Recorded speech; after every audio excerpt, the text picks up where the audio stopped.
науқасты тегіс мынандай беткейге жатқызасыздар.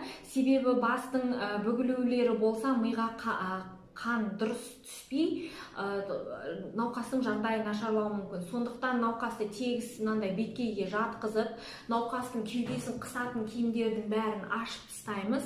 Егер науқас құсайын деп жатса, науқасты бір жағына бетіне ғана жатқызамыз қиғаштап. Сосын егер науқас құсып жатса, аузынан құсық массаларын тазалау керек. Себебі құсық массаларымен тұншығып қалуы мүмкін.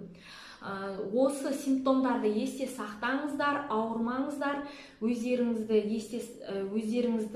денсаулықтарыңызға қарап, яғни ылғи да қан қысымын өлшеп жүріңіздер. Ал егер сізде осындай симптомдар болса, жедел түрде жедел жәрдемге қоңырау шалыңыздар. Сіздермен болған Бегім Талапқызы, сау саламатта болыңыздар. Менің каналыма жазылыңыз.